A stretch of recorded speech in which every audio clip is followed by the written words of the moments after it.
Saudi আরব সহ মধ্যপ্রাচ্যের বেশ কয়েকটি দেশে রোববার পবিত্র ঈদ উল ফিতর উদযাপিত হয়েছে। সংযুক্ত আরব আমিরাতে এ বছর ঈদের বড় জামাত অনুষ্ঠিত হয়েছে আবুধাবির শেখ জায়েদ গ্র্যান্ড মসজিদে। এছাড়া অন্যান্য ঈদগাহে হাজারো ধর্মপ্রাণ মুসল্লি ঈদের নামাজ আদায় করেছেন।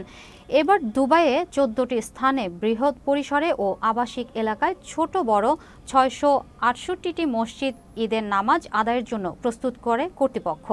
এদিকে মধ্যপ্রাচ্য এবং ইউরোপের অন্যান্য দেশের মতো ফ্রান্সেও আড়ম্বরপূর্ণভাবে দিনটি উদযাপন করেছেন ধর্মপ্রাণ মুসলমানরা। রোববার দেশটির রাজধানী প্যারিস সহ বিভিন্ন শহরের মসজিদ, খোলা মাঠ এবং হলরুমে একত্রিত হয়ে ঈদের নামাজ আদায় করেছেন প্রবাসী বাংলাদেশিরা সহ বিভিন্ন দেশের মুসলমানরা। আমরা সবাই একই রুমে থাকি, একই মালিকের কাজ করি, তাই আমরা সবাই মিলেমিশে সবাই ভাই বেড়াত সবাই একই এলাকার লোক একসাথে উদযাপন করতে আমরা ঈদের ময়দানে আসলাম। দেশের একে আমরা প্রবাসীতে আছি, এই আনন্দটুকু আমাদের ড্রেসের মাধ্যমে আমরা আনন্দটুকু শেয়ার করে ঈদটা কাটা হচ্ছে। এখানে ভাই ব্রাদার বন্ধু বান্ধব এবং আত্মীয় স্বজন আমরা যেখানে সহপাঠী সহযোদ্ধারা আছে এভাবে সব মিলে আমরা ঈদটা অনেক আনন্দ ভাগাভাগি করি। যদিও আমাদের পরিবার পরিজন ছাড়া আমাদের ঈদটা কাটাতে হয়। দেশ এবং বিদেশের সবাইকে জানাই ঈদ মোবারক।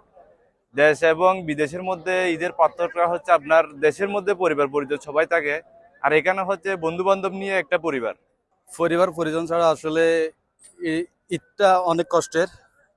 আমরা ছুটি তেমন পাই না, এই ঈদের দিন এই ছুটিটুকু পাই, এখানে আমরা সবাই ভাই ব্রাত এখানে সবাই ঈদ উদযাপন করি।